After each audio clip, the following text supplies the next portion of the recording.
What is going on, everybody? Welcome back. This is Hog Talk on Melrose. Seems like just yesterday we were recording. Well, it kind of was. It was a couple days ago. Tyler and I recorded a podcast following Utah State Iowa game, and we are back again. This is what it feels like doing two podcasts in 1 week. Tyler, what's going on, man? How are you enjoying your week? Got a big weekend coming up. Cyhawk Showdown. Dude. I'm looking forward to it. Huge matchup this weekend. So pumped for it. Nervous for it. Yeah. I think we talked about that on the last pod towards the end. It's like definitely a lot more nervous for this game than I think previously anticipated, but it always seems like that's the case when we get to this game the week of. You just never know. And obviously they got us last year in our home stadium, and we gotta return the favor this week. That's for sure. Yeah, Cyhawk week for me, until when the game starts, then I'm good. Or I'm still nervous, but I'm good. But I hate the week leading up to it because it's just so much trash talk, so much just different things. And it's like, can we just get to the game? Can we just skip to the game and hopefully we obviously win? And my thing is, it's like you see stuff throughout the week that it's just, you honestly, it kind of psychs you out a little bit. You're like, oh God, now it's making me a little more nervous and such for the game. And it's like, just get me to this game. Yep. Get me to kickoff. And then, I'm feeling good. Well, and then, we're halfway there. So hell yeah. Yeah. We are, when this episode comes out, we are less than 48 hours away from kickoff. So once college football starts, I mean, these weeks will fly by. And so before you know it, it's going to be like the end of the season, which I hate. I don't want to say that, but I know. Gotta enjoy it. Yep, exactly. Real quick, before we dive into the Iowa State game, I do want to go back just for a minute to talk one thing about the Utah State game. And I know it's been, a couple days. Let's move on. And if you haven't listened to our episode that came out, you can go back and listen to it. It was a shorter-ish type episode, especially like the first 30 minutes we talked about the game, and then we kind of got into the Iowa State game. But man, like the other night, I think it was Monday night. Yeah, it was during the Duke Clemson game. I was watching the replay of the Iowa Utah State game, and man, it is truly kind of remarkable how many missed opportunities we did have that game. And I'm not trying to come up with excuses and different things like that, but it is quite amazing that we had so many opportunities to put up more points. And I really think that game could have ended in the upper 30s, even lower 40s. I mean, you're talking that 4th down and 1, if we could have converted, which I still think was just a terrible play call. But we convert there, and let's just say hypothetically we only get a field goal on that drive.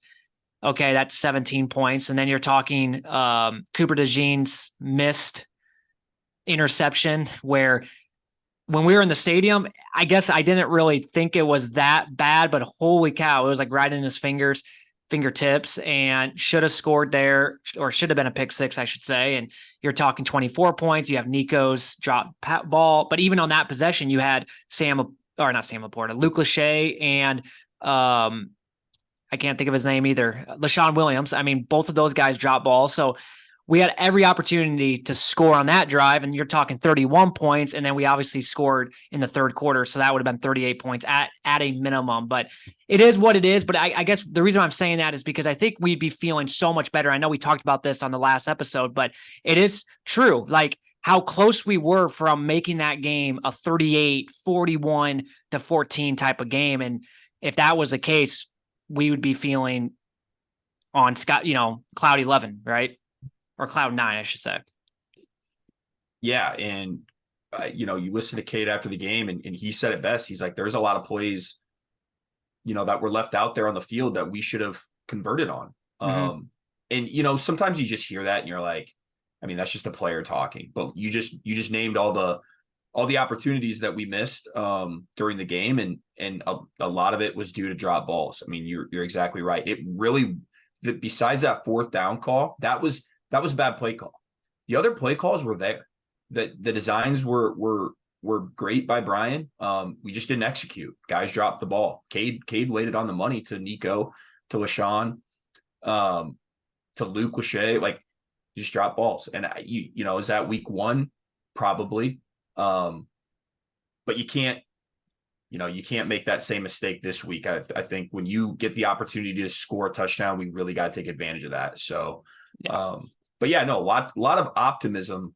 Like you said, after the game, when you hear 24-14 against Utah State, it's kind of Doesn't deflating a sound little good. bit. No.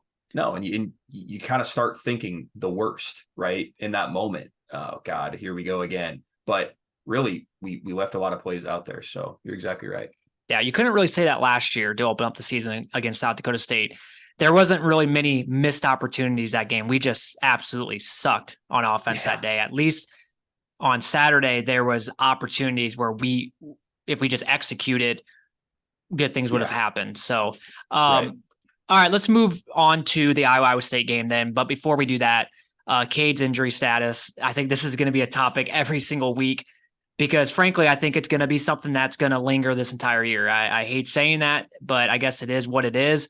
I think it's an injury that's going to be kind of a day-to-day, week-to-week. I think every week it's might be worse, might be better. It just kind of depends on, I guess, the last game or whatever. How much serious does he get it? Like, does he get hit more in one game versus the other? So I think every week it's going to be just kind of a different story.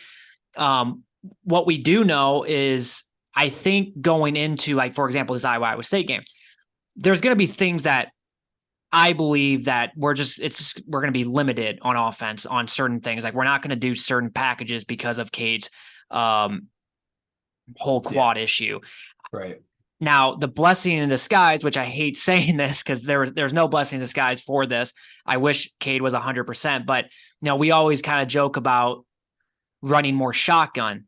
And you saw on Saturday, we ran a lot more shotgun. And I don't think that was just because we're turning a leaf here and we're wanting to be more 21st century. Like, I think it's just because we need to for Cade's injury. You gotta give be him in more shotgun extra more. time. Yeah. Right. You don't have to drop back. You give him more time. And I guess if there's one thing, that is it. I think we're going to see a lot more shotgun moving forward, especially now that he kind of re-injured the quad in the third quarter. Because I think in the first half, I think he looked actually great out there. I could not tell that he was even injured before, but then in the third quarter, when he started getting hit a couple times, then you could start telling, like, he was starting to favor that leg a little bit. So I think a little bit more shotgun will be the case moving forward. And honestly, like, he feels more comfortable in the shotgun. I mean, I remember Kirk said a couple weeks ago on Big Ten Media Days or whatever, how it's been an adjustment or, whatever for him to play under center. And it's like, God, then play more shotgun. If he's more comfortable in shotgun, play more shotgun. And I just want that because I want to start spreading defenses out. Yeah. No, 100%. That's a good point you actually make. I mean, like you said, there's no great way of looking at it. I mean, he's injured, and the best thing to do is to try to manage that injury. Obviously, you want him out there, right? If he's healthy enough to go, they're going to do everything they can to get him ready and get him out there. And then, like you said, hopefully, they're running stuff that's not going to put him as much in harm's way, a la a QB sneak, for example, or something like that, right? Where he's, getting right in there with those D linemen. I mean, that's an injury waiting to happen right there. So exactly. So I agree with you. You make a good point though. Like, if there is one upside to it, maybe we do run more shotgun and I thought we had good success out of it. It's just, like you said, it opens everything up. It spreads everything out and gives hopefully even our running backs a better chance at running the football too. Yeah. And I think this year, you maybe couldn't say it last year, but like this year, we actually have the playmakers on the outside where you can bring 3 receivers or 4 receivers out there. And I feel confident in that. I do think, though, that a 70 or 80% Cade McNamara, which I think that's kind of probably where he's at right now. I don't think percentage wise of this injury, I don't think he's much below that. Cause I think if he was, I don't even think he would be playing at all. If he's 50-50, I mean, this is the type of game that really doesn't even matter for what Iowa wants to essentially accomplish: win a Big Ten title, go to a Big Ten title game. So I think you're right on there.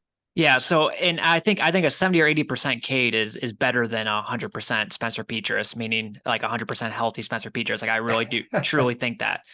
And then one other thing too that I was thinking about this, and I was just kind of thinking, and I went back and looked, and it kind of went with what I was kind of thinking to begin with, and I think you're gonna agree with this, or at least be like, yeah, you make a really good point on this. But don't get me wrong, this whole thing does suck with Cade. Like I wish that it never would have happened. I wish it wasn't a talking point. I wish we could just go into every game and not worry about our quarterback being semi-hurt. It does suck, right?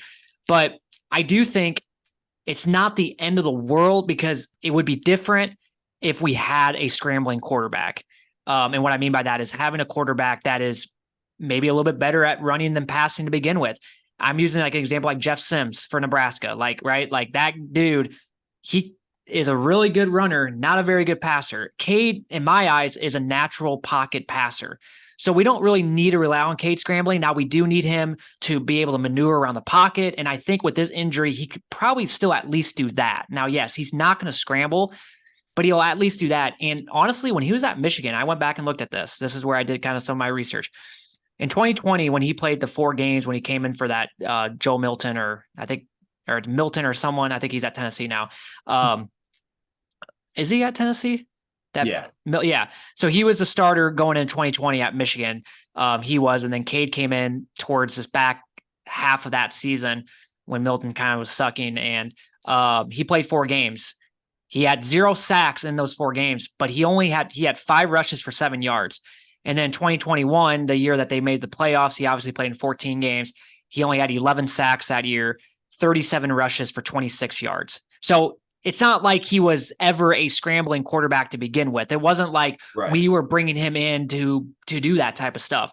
So that's where it's like, at the end of the day, it's like, yes, it kind of sucks, because it would be nice having that added feature of Cade being able to scramble if needed, but it's not the end of the world. Like, he's naturally good at being a pocket passer. And I don't think this injury will affect that. Right.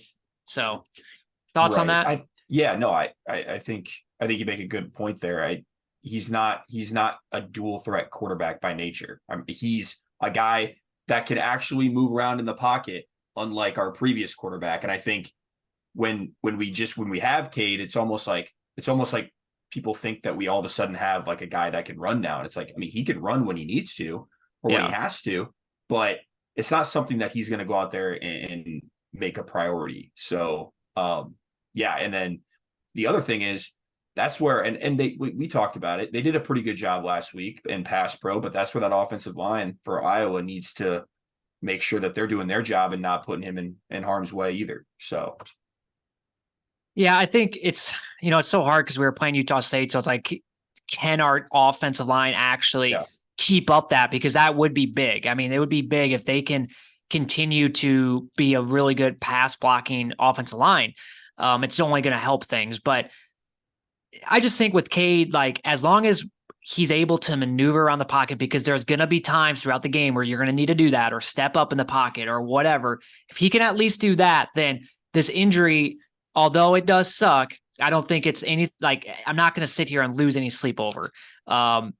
Versus like if we had a guy like Jeff Sims, who is not a very good passer and all he does is run, and let's say that injury happened to him, think you're feeling a little like, oh boy, like, Well, and I was just going to say too, if he's not able to maneuver around the pocket, he's not playing in the game. Like, there'd be no point of even having him out there. No. And I 100% agree with that too. Yep. And I think then you're smart. Then you're just hurting the team at that point. Right. Yeah. I think they're smart enough to know, like, if he can't like do the simple things, then it's like, why is he out there? Mm-hmm. So one other thing too, yesterday, you shared this tweet today with Seth Anderson, obviously the receiver for Iowa. One of the reporters asked him about, I don't know how the question went, or something about watching Iowa State on film. And he said, he sees a lot of opportunities. Reporter asks in what way. He responds in a good way and smiles, and everyone's kind of, losing their crap over it. Bulletin board material. In my opinion, it is one of those things where it's like, why do you have to say it? But at the same time, like, I don't think he had like any disrespect to Iowa State at all. I think it's just in the moment, you're jacked up for the game. You're just saying it it's just coming out kind of naturally. It's not anything bad. I don't think it's going to affect the game. I don't think Iowa State's just naturally going to see that and be like, oh, okay. I think there's enough drama and everything built on this game. I don't think they need any more bulletin board material per se. So, go back to 2021. I remember Tyler Goodson, he came out and said something about Big Brother, and that is kind of like taking it too far, because it's like, okay, you don't have to say that. But that game, I mean, he said it and nothing really happened. Nothing changed. Iowa State didn't, we won. So I don't know. I think people are just kind of losing their crap over it. I don't really see it in a bad way. Yeah, I guess when I first saw it, I kind of maybe thought on first instinct, like, oh, here we go again. Like, we're gonna say something. But you, after kind of telling me your thoughts kind of off the pod, it's like the media, and in this case, essentially, specifically Chris Hassel, I feel like just kind of blows it a little out of proportion and kind of tries to almost start it because he's in the media, and he wants to maybe get a headline out of it or whatever it is. It's like, it's more the media just trying to create the drama, and then, then that's what fires us up, fans on both sides. So I think you're exactly right. I don't think he meant any disrespect by it. He was asked a question, and he said, he's confident. He's like, well, I see some opportunities. I like the confidence. Just something we haven't had outside since Amir Smith-Marset. What do you want him to say? Oh God, it looks like we're not going to do anything on Saturday in the passing game. Like, come on. Yep, exactly. No, I 100% agree with that. I think, Collin, I'm here. Okay. I was trying to fix something, but no, I think it's something we haven't had since Amir Smith-Marset. Someone that just has a confidence on the outside. So I really like that. All right, let's get into the game now. It's been 20 minutes, but let's get into the game finally. Let's start with Iowa State's offense, and then we'll kind of talk how I see things play out from our defensive side, and then we'll kind of flip. So for Iowa State's offense, Rocco Beck getting the start, I think, anyway. I don't know. I think that's what they said. JJ Cole probably will play a little bit. What were your thoughts on Rocco Beck's performance on Saturday? He definitely looked more comfortable than the other quarterback. You think so? I mean, just from what I heard and saw, I think kind of the sentiment was the freshman looked like a freshman, and, Rocco looked like he actually, been in a few off seasons where he was able to kind of being more involved and look a little more comfortable than the other guy, blanking out on his name right now. JJ Cole. But JJ Cole. So that's what I heard. That's what I saw. Like I said, I didn't watch the game. Obviously we were in Iowa City. But I guess he performed relatively well is what I heard. Nothing crazy, but manage the offense. Yeah, he completes 77% of his passes, 2 touchdowns, zero turnovers. So I mean, they didn't really do much with him. They were kind of like low risk, right, type of performance from him, and just kind of did the thing. But he's going to get tested this weekend against our defense. I mean, this is his second career start, and it's a big time matchup against a very good defense, against a Phil Parker led defense. So it's going to be one of those situations where I'm honestly very anxious to see how he kind of looks. Now, I think Iowa State, similar to the UNI game, will, and this, I mean, maybe not, but I think their game plan will be kind of similar, like low risk type of situations, because you don't really know with that young of a quarterback. Like back in 2021 when Brock Purdy was at Iowa State, I remember that game, he threw 3 interceptions because they kind of, they let him do his thing. And I just don't know what their game plan will be against our defense. Like if they're going to be a little bit more conservative, or they going to try to attack and just see how he responds. Now, Nate Shieldhouse, their quarterbacks coach, said something on, I think it was yesterday, maybe. He said that both players will probably play, but I think that was more just like saying that. I don't think JJ Cole's going to play, in my personal opinion. I think, well, he might go out for a few times, but I think this is Rocco, and I think this will probably be his team this entire year. Is kind of what my opinion is. I think JJ's just, I mean, he's a true freshman. I mean, it takes time. So I guess we'll have to wait and see on that. At running back for them, they kind of have a running back by committee type of team, but there's two guys in particular, Cartevius, I think, Cartevius Norton and Abu Sama, which is actually, he's a true freshman from the same school as Xavier at Southeast Polk. So he's a good player. I wish Iowa offered him. They never did. And I think he's going to be a really good player for Iowa State. He's a true freshman as well. And I think, he's going to be kind of their second guy. He looked really good against UNI. Now, once again, it's UNI. Who knows? But so yeah, I guess it is what it is, but what are your thoughts on, how do you see us defending this team? Naturally, I feel like, our defense is always going to give us a really good shot in the game. I feel like no matter who we play, and we've kind of, proven that year in and year out. I mean, a lot of these games, like if we had an offense, we talk about all the time, if we have an offense, we win these games pretty dang easily. And, last year should have won that game. Defense played unreal. Now, is our defense the same level that they were last year? No, I don't think they are. It's hard to expect that. But I believe they're good enough to go on the road and really kind of contain this offense. I don't feel like Iowa State has that explosive of an offense. I think the game plan is probably going to be, let's make sure there's nothing cheap, nothing deep, keep everything in front of us again, kind of like how we normally play. And then probably, try to stop the run. Force the quarterback, inexperienced quarterback, to throw the ball.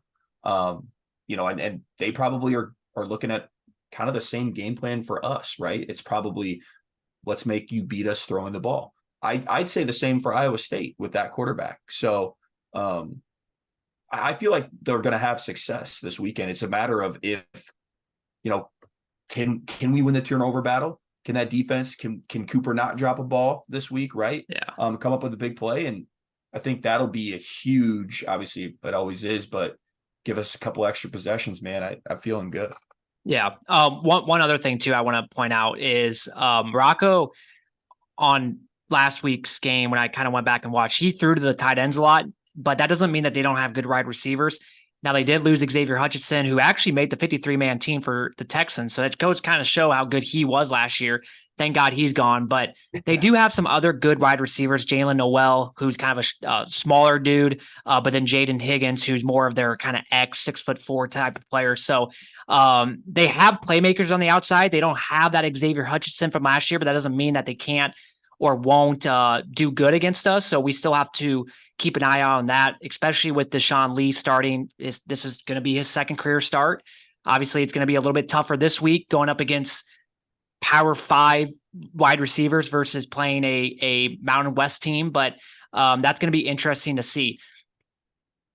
Here's another thing too, is Iowa State's offensive line. Now, going into the year, kind of similar to Iowa, kind of high expectations. They brought in an O-line coach from UNI, and on Saturday, once again, like they looked fine. They didn't look like great, kind of like Iowa. And so the question is, can our front four on defense, because I thought kind of underwhelming last week, can they get pressure without us blitzing? I think that's a huge thing. If we can get pressure without blitzing, that's huge. It's big time, especially when, like you just described, with Rocco being second career start. Right. Obviously, a lot of pressure for him playing at home. Can our front four get pressure against this O-line without having to blitz? I think is going to be big. And truthfully, on Saturday, I was expecting more out of Iowa's defensive line. That was just my opinion. I thought they played good, but I don't know. I just was expecting a little bit more from them. Yeah, I thought the D line is probably overall the kind of the best and deepest group that of any offense or defensive group that's out there. And to not get as much pressure on that quarterback, what was frustrating, obviously, but we mentioned it. Will Iowa State, you know, do a similar plan where they're going to make sure that they're getting the ball out quick? I could see that, right? Get the ball out quick, make a quick decision. Just don't turn it over. But the other thing is like the D line doesn't have to necessarily get the sack. I just want them to get that QB pressure where then Rocco kind of hurries his throw, and that will lead to hopefully an eventual turnovers, things like that. Yeah, that's going to be a key. I mean, even if you're not necessarily getting and recording a sack, getting that pressure will be big. And like you said, if we don't have to bring it from the secondary or the linebackers, and we can just get there with the front four, I mean, that's obviously going to be a win. Real quick, because I'm not sure. Do you know how good or bad, I guess, Iowa State's offensive line is? Going into the season, they were expected to be pretty, I mean, good, because they were bringing back a lot of guys. They were not good last year. They brought in a new O-line coach, kind of like what I said before. But kind of like Iowa, right? Like the expectation is like you take that next step, and Right. they didn't really show much on Saturday, so it's kind of hard to say. Right. But from what I've heard, it wasn't anything like, oh my gosh, but it wasn't bad either. So I don't know. I guess we'll have to wait and see.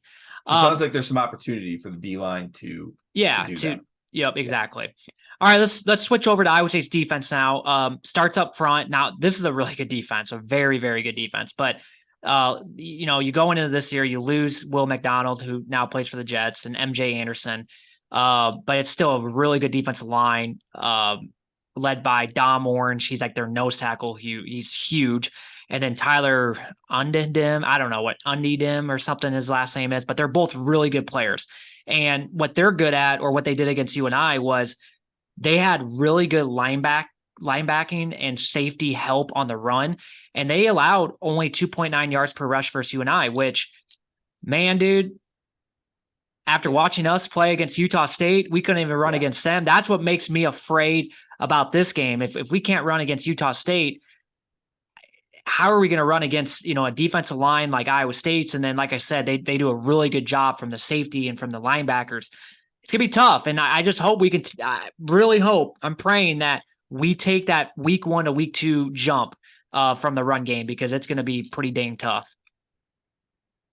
Yeah. Yep. That's where I would say worries are, right? We talked about it. I think that's the biggest question mark. How much better from week 1 to week 2 are we going to get with our offensive line, run blocking, as well as, obviously Caleb trying to get going and to spring him loose. I mean, I just think it's going to be really hard if we're planning on lining up and going right at him, doing our basic normal zone blocking scheme. I think it's going to be tough sledding all day. Yep. I really don't see that changing. I'm not saying that all of a sudden we have to get so creative that we're doing all sorts of funky things, but we got to find something that works, and kind of try to exploit that early.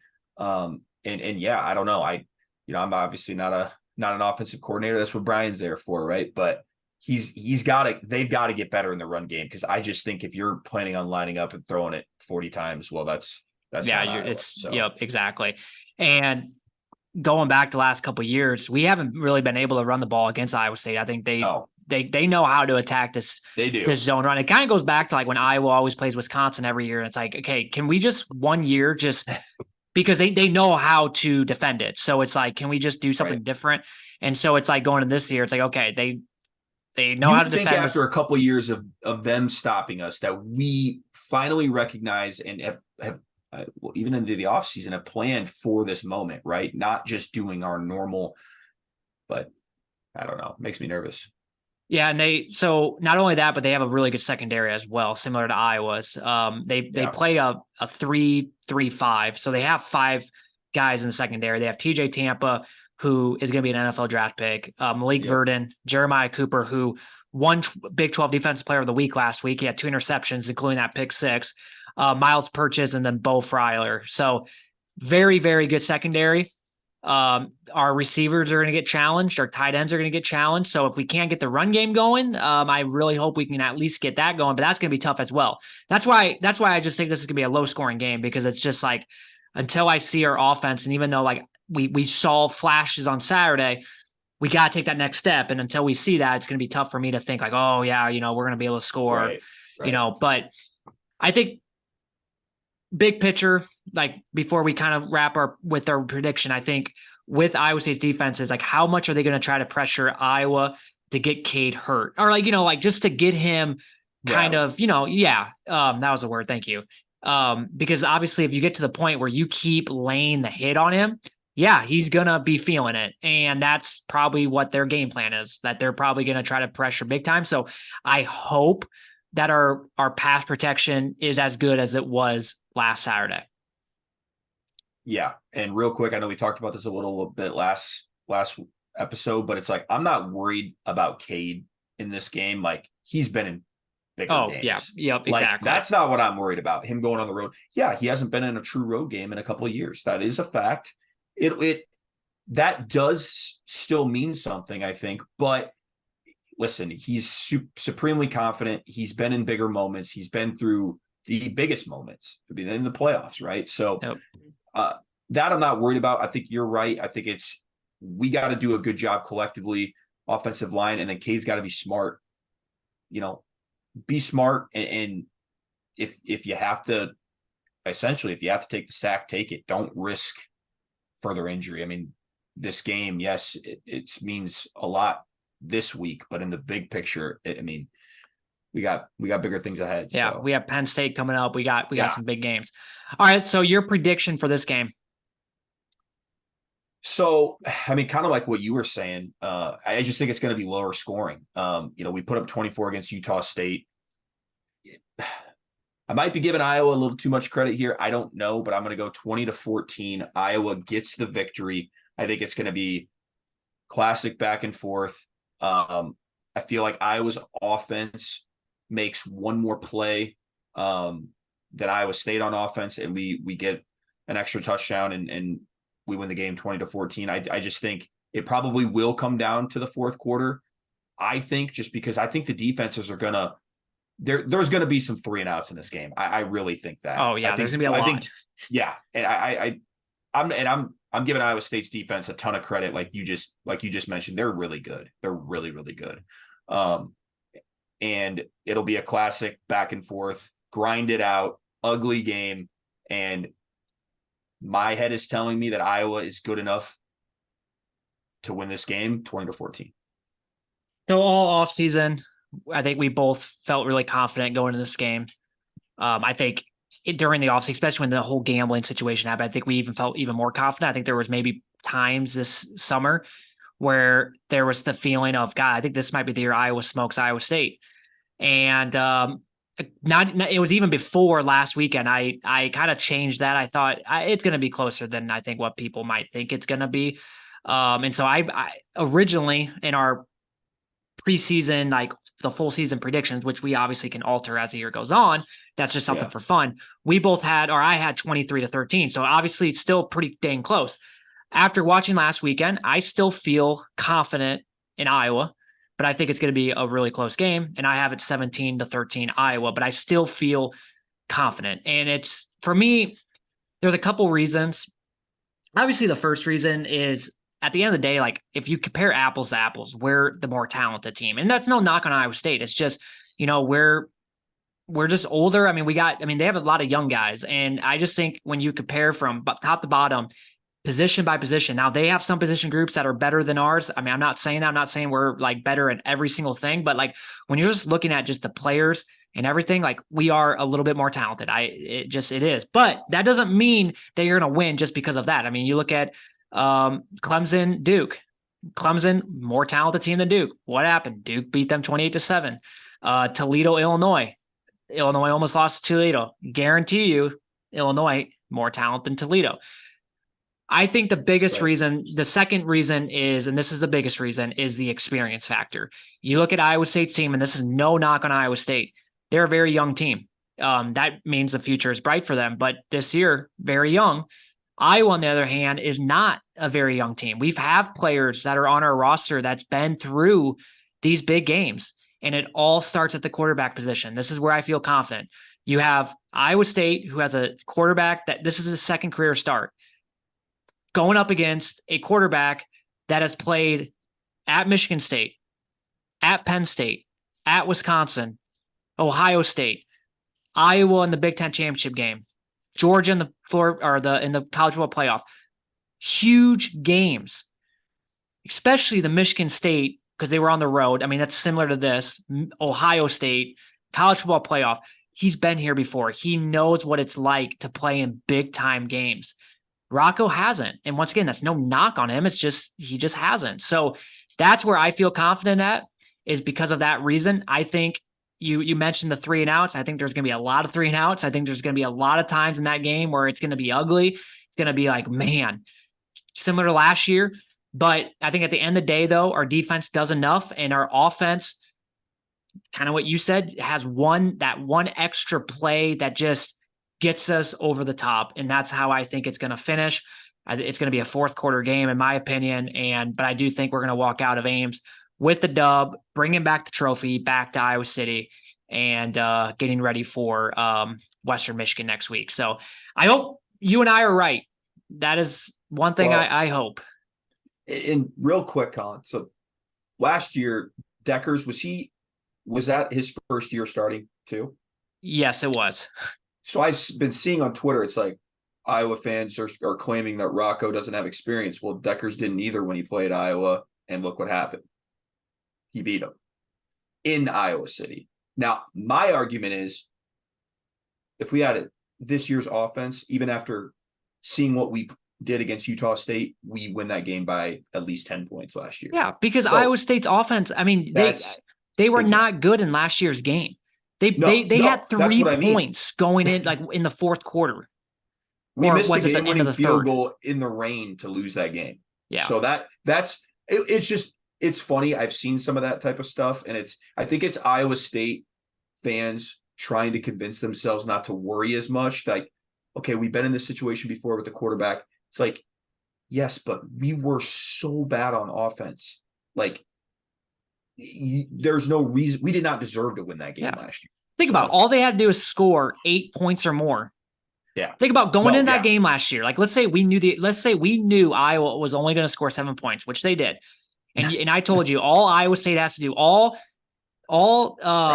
Hunter Deckers, who, yes, this is his first like legit game. All he has to do is put up 8 or more points, which is a touchdown or 3 field goals. That's all he has to do. And I mean, I don't care how unexperienced you are. Like, you should be able to do that. And that's more of just like shitting on our offense of how bad it was. No, that is more on us than Iowa State's offense or their quarterback winning the game 100%. So I just saw that. I thought I'd bring it up here. No, and it's true. I mean, I will give Hunter Deckers one thing from last year. That game is they did have that 99-yard scoring drive to kind of win that game, or well, it was to win that game. So I will give him props on that. But I just think, for me, like, looking at this game this year, I don't know. I just think the experience factor, you got one quarterback that just has been through it, and not only has been through it, but has done it and has succeeded. I mean, you look back in that year, he went to Penn State and won. Now, they didn't beat Michigan State, but that was a really good game. It was a high scoring game. They did go to Wisconsin and win. They played Ohio State and finally beat them after how many years of losing to them. They did go to Indy and beat an Iowa team that's a good defense, similar to Iowa State's defense. I mean, he's essentially going to be going up against a defense comparable to what he played in 2021 against Iowa. So he's been through it. Now, Georgia, they got smoked, but once again, that Georgia team was absolutely incredible. And I don't think many teams would not lose by, not lose by how much they lost by. So it's just one of those things where it's just like the experience factor for me is what's making me feel confident. That doesn't necessarily mean we're going to win, but it's what's making me feel that, Iowa should go in there and just get the job done. So, well, that is it for Cyhawk talk. And man, it's going to be here. And I just hope we can win. I hate No, I I know. just hate that feeling of losing to Iowa State. We felt it last year. It sucks. Yeah.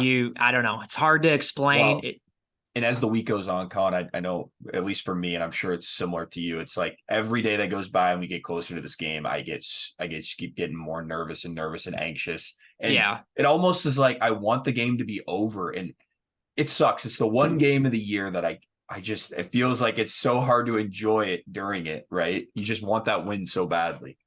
Yep, exactly. It's just And the season. it doesn't mean anything necessarily for Iowa. It does, obviously. I mean, if you're looking at wanting to go to the playoffs, but in terms of the Big Ten, it doesn't mean a whole lot. It's just you don't want to hear about it from Iowa State fans for 365 days. Yeah, the season just go. I just feel like it's just more successful when you get the win because Yeah, it's like you don't have to yeah. worry about about the other team bragging and all that. Well, and if you do get the win, Iowa State's always going to be competitive, and that's going to be a really good That's win. yeah, So it's a big on the time road, game. Yep, yeah. exactly. So Week 2 of college football coming up this week. I do want to point out though, I don't know, I want to hear your thoughts on Clemson game, and the LSU Florida State game from last week. so Clemson, what did they have like It was so bad. four times inside the 10-yard line, and they came away with 7 points. I It mean, was you're so going to lose. bad. It doesn't matter who you play, you're going to lose that game. Like Yeah. it doesn't matter if you're playing Duke. If you're in the 10-yard line 4 times and you come away with 7 points, you're going to lose. Yeah. Obviously, I think the big thing with that game, they got blown out, and Dabo Sweeney's comments about NIL and transfer portal kind of surface again, obviously, about how he really doesn't support it. NIL for him stands for name, image, or sorry, what is it again? Name, image, and likeness.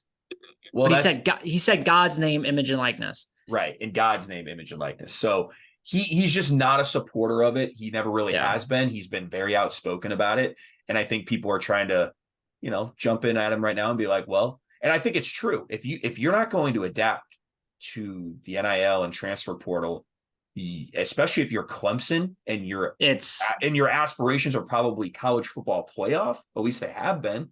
Good luck getting there. Getting there. Yep, exactly. By the way, I don't know, you're probably going to see it on Twitter if you haven't seen it already, but there's an AI, it's not real, of Dabo like post game saying something about like, our people are comparing our offense to Brian Ferentz offense, and that's when you know it's bad. It was some Iowa fan made, everyone thinks it's real. It's hilarious. It's not real, but it is funny. But it is funny. But like that is pretty good, but no, and it looked real. I mean, it literally looked word to word, but it wasn't. Florida State, real quick. Oh yeah, Florida State game. I want to hear your thoughts. Florida State looked phenomenal. Keon Coleman, some are saying such a stud. Is like maybe the best transfer out there. I mean, you could make the argument. That dude is a stud. Like I didn't see that at Michigan State. And obviously, I mean, that's due in large part to Michigan State not having a really good quarterback the last few years. And I could see why he wanted to leave, because he went to a perfect situation with Jordan Travis, experienced quarterback, potential Heisman type of candidate. And he showed off and showed out that game. 3 touchdowns, I think it was. Guy was a freak. Yeah. And then LSU, classic LSU, like Brian Kelly in the offseason being like, we're going to beat the shit out of I hate Brian Kelly. Not a fan of him. It's like, dude. And then he goes and says after the game, like, this is, I don't know who we thought we were. It's like, dude, you literally are the one like starting all this shit. Like, don't be shocked that it didn't go your way. I don't know. I'm not a fan of him at all. I mean, he's a good coach, but like but in big games, he's not. I mean, his record is horrible. Issue. He's like Kirk Cousins essentially. Like in big games. Blake's gonna be mad when you say that. Listen, I know I'm a Vikings fan, so I can say that compared to other people, but not a fan of Brian either. And then let's switch to this week. Nebraska, Colorado, huge. I'm so excited to watch this game. mainly to watch Colorado and Dion. But just like, I don't know, there's a lot of storylines for both teams. And I'm just so pumped. Big noon kickoff.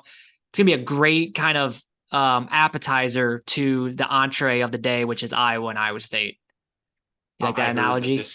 I do. That is good. I heard the Colorado Nebraska game could have like record viewership. Like something it would about not surprise like me. great, like, because dude, there's so much hype now around this Colorado team. And I think, obviously for us, we want Colorado to beat Nebraska. And after after them getting that win against TCU, I do think it'd be a bit deflating if they came out and did lose at home to Nebraska. Now, I'm not saying that it's not possible, because I think Nebraska, I watched another podcast, and it's like, if Nebraska watched any tape from that TCU Colorado game, it's that TCU didn't run the ball as much as they should have. That TCU didn't? Yeah, played right into the hands by throwing it so much to Colorado, which is kind of their strength. Their run defense is so bad. And Nebraska is going to want to run the ball. So I think it's going to be a lot closer than people. Oh, I think it's going to be a lot closer too. I saw like 92 or 93% of the bets are on Colorado. And it's like, like on the spread. And it's like, right. I don't know. Like, I could see Nebraska. I'm not saying Nebraska's going to win, but like, it's going to be closer than what I think people think. I think it's kind of an overreaction to that first week. And then what about Texas, Alabama? That's another big game Saturday night, which I'm going to miss, but it should be another good game. Very big game. Super excited to watch that. Alabama's new quarterback, Jalen Milroe, or whatever his name is. Obviously, this could be a huge early test. And I think for Texas, it's like, can they finally get over the hump, right? They've been kind of scratching and clawing and should have won that game last year against Alabama. Oh, I forgot about that, how close that game was. At the end and won them that game. They don't have Bryce Young anymore. So, and you can make the argument if Quinn Ewers was, because he got hurt in that game. If he was healthy the whole game, they probably win that game. Probably would have won that game, yeah. I think it should be a great game. It's just, is this the classic, like, Texas, we think we're back, and then you find out they get smoked. Not. We'll see. Very exciting though. Just think next year this is gonna be a regular thing, like playing, with them in the SEC. So, and then one other game that I just want to mention, just because it's funny, UTEP at Northwestern, and the only reason I'm bringing this game up is because UTEP hasn't won a Power 5 opponent, like hasn't beat a Power 5 team on the road since like 1967. They are a road favorite at Northwestern this weekend. Yeah. Wow. Okay, so 1.5 point favorite. You're telling me that when Iowa and Northwestern play, we're winning 50-0. Is that what you're telling me? I mean, we should, but we won't because it's Iowa. But yeah, no, we should. It'll be like the Rutgers game where we want. Yeah. El Paso. Okay. Well, if that says anything about Northwestern, I just let me just say I feel bad for all Northwestern fans. Yeah, their program, man, I feel so bad for them. So bad. Like, it's gone so far downhill. Like, even last year it was hard to win a game. And now you're a home underdog versus UTEP. Like, yeah, it's crazy. Absolutely crazy. Things have gotten bad, but yeah. Wow. What an interesting. Let's hope we never get to that point, because that would suck. That would suck as fans. So, well, that will do it for this episode. A great episode leading into Iowa State. It's a huge week for both teams and for the state of Iowa. As much as there's, trash talk and all that, it does unite the state. It's just such a big day for the state, and really looking forward to it. Trump's going to be there, which I was just going to say that news came out of that. He's going to be there. I think it's going to be a cluster with him there. I know Iowa State was having major problems with, I saw pictures last week, and I know even the AD had to address it. And then it came out that Trump's coming now, and it's like, you talk about the Secret Service, all the added security. It's going to be chaotic in Ames. But one other thing I actually forgot to mention that I was thinking about today, this is the first time that Iowa's played Iowa State in Ames since 2017. First time since 2017 that College game day hasn't been there, because in 2019 game day was there, 2021 game day was there, which that's a good point. I think was a distraction for Iowa State just because of game day. So that was one thing that I liked about them being there. It's because I think it just created more of a distraction for that team than anything else. So, and hearing those guys maybe pick them to win the game. So yeah, which they did. I think this last time they did, I believe. I know in 2019, I think they picked 2019. I think I think Lee picked Iowa, but I think he picked Iowa State this last time. So Okay. I thought it was funny that remember this last time they had, their guest pickers, usually like whatever the host team is, and they had Ashton Kutcher as an Iowa fan, which I thought was funny because it wasn't even in Iowa City. But all right, well, that will do it for this episode. Thank you guys for listening. Hopefully we get the dub. Hopefully we're confident, we're positive on Saturday or on Sunday when we're recording. Let's just hope. But if not, I guess it is what it is. So we'll see you guys then, and go Hawks.